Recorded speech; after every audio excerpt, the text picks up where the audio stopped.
আরেকটা ঘটনা, রামনারায়ণের পরে রিপু দাসর পরে এখন জুয়েল রানা মুর্শিদাবাদর উড়িষ্যাত গেছিল রাজমিস্ত্রি কাজ করার। ওখানে জয় শ্রীরাম না খোয়ার কারণে তারে মারিয়া বাড়িত বিদায় দিলেইছ, মারিয়া জানে মারি লইছ।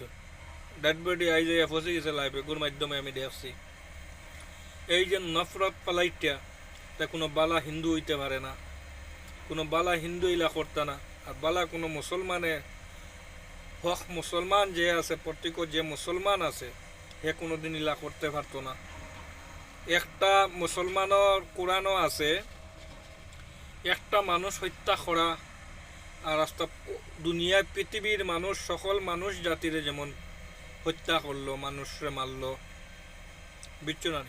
কোনো পড়ালেখা জ্ঞান আলা বুদ্ধিমান মানুষে কোনোদিন ইলা কর্ম করতো না।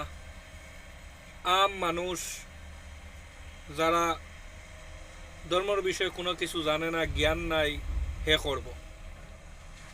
নিজের ধর্ম নিজে পড়ে না, শুনে না, জানে না, বুঝে না, না পড়িয়া পর ধর্মর আঙ্গুলি উঠাইব। অনেক মানুষ আছে ইলা, অনেক মানুষ আছেন ধর্মের বিষয়ে এক জোড়া জ্ঞান নাই, হে ফাট্টা গলাত লাগাই দিল, লাগাইয়া ধরম সেবক বনি গেল। অনেক মানুষ আছে, বুঝছো না? তো ওটা মানুষের দঙ্গা ফালাইতে তাহলে আনবক্ত হলে এই দঙ্গাগুলা লাগাইটা সৃষ্টি করতা, বুঝছো না? তো তার থেকে ভাই অকল বাঁচিয়া থাকবাই, আর যাতে আর কোনো মানব জাতির হত্যা না হয়। সকল জাত ধর্ম নির্বিশেষে মিলিয়া হিন্দু, মুসলিম, খ্রিস্টান, শিখ, ইসাই যত সব ভাই আমরা মিলিয়া চলার চেষ্টা করবাই। আপনারা ধর্মের জব আঠিয়া মানুষে জান লোয়া, মানুষের জান কত মার কুল আরে, বুঝছো না?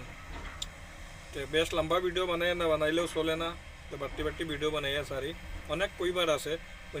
অন্য ভিডিওত কইমু, ফলো করিয়া রাখবা, সাবস্ক্রাইব করিয়া রাখবা, আর লাইক কমেন্ট শেয়ার করিয়া যাইবা।